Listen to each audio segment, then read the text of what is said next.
Alguma vez você já imaginou que o som pode aliviar dores? É isso mesmo. Mas como isso pode ser possível? Bem, o som é uma onda mecânica que viaja pelo ar. Quando essa onda atinge nossos ouvidos, ela se transforma em sinais elétricos, que é uma espécie de linguagem que nossos neurônios entendem. Esses sinais são transmitidos por uma rede de neurônios em direção a uma região especial do nosso cérebro chamada tálamo. O tálamo funciona como um centro de controle do cérebro encarregado de distribuir essas informações que chegam para os lugares corretos onde serão interpretadas. Isso acontece não apenas com informações auditivas, mas também com outros sentidos, como o gosto, a visão e o tato. Isso pode incluir também a capacidade de sentir dor. Cada um deles tem o seu próprio destino no córtex cerebral. Por exemplo, quando ouvimos algo, o tálamo direciona essa informação para as regiões auditivas do cérebro, e é aí que teremos consciência se que o que estamos ouvindo é, por exemplo, uma música, um choro de um bebê, ou então uma conversa entre duas pessoas. Na mesma lógica, quando nos machucamos, a sensação gerada é transformada em sinais que chegam ao tálamo, que a distribui para outras partes do cérebro responsáveis por interpretá-la como algo doloroso.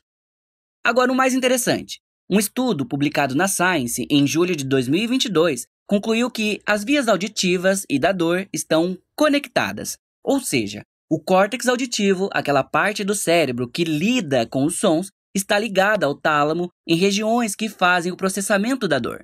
Mas exatamente como isso de fato acontece, ainda é um mistério. Mas e a investigação? Como aconteceu? Os cientistas fizeram uma série de experimentos utilizando ratinhos de laboratório. E a primeira coisa a se fazer foi medir quantos decibéis estavam soando no laboratório em que esses ratinhos estavam.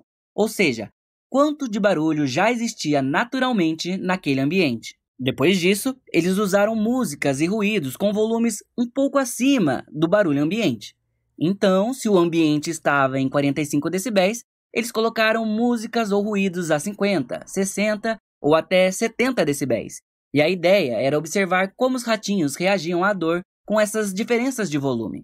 E foi assim que descobriram que quando tocavam uma musiquinha tranquila, os ratos sentiam menos dor apenas se o som estivesse 5 decibéis mais alto que o som ambiente. Sons ainda mais altos, como 60 ou 65 decibéis, não faziam o mesmo efeito. Pelo contrário, 65 decibéis faziam com que os ratinhos sentissem vontade de fugir. Ou seja, o som pode sim aliviar a dor, mas não pode ser alto demais. Mas não apenas músicas tranquilas funcionam, já que eles repetiram o teste utilizando barulhos mais irritantes, como por exemplo o som de um rádio fora de sintonia. E os resultados foram os mesmos e ajudaram a aliviar a dor induzida nos ratinhos. Portanto, qualquer som pode funcionar, desde que seja 5 decibéis acima do som ambiente. A explicação para isso é que o tálamo, a central de controle, possui determinadas regiões que estão relacionadas com determinadas áreas do corpo. Por exemplo, quando os ratinhos tinham dor nas patas traseiras, uma parte específica do tálamo era ativada a partir de uma interação com o córtex auditivo. Quando as patinhas da frente que doíam, outras regiões específicas do tálamo eram ativadas a partir do córtex auditivo.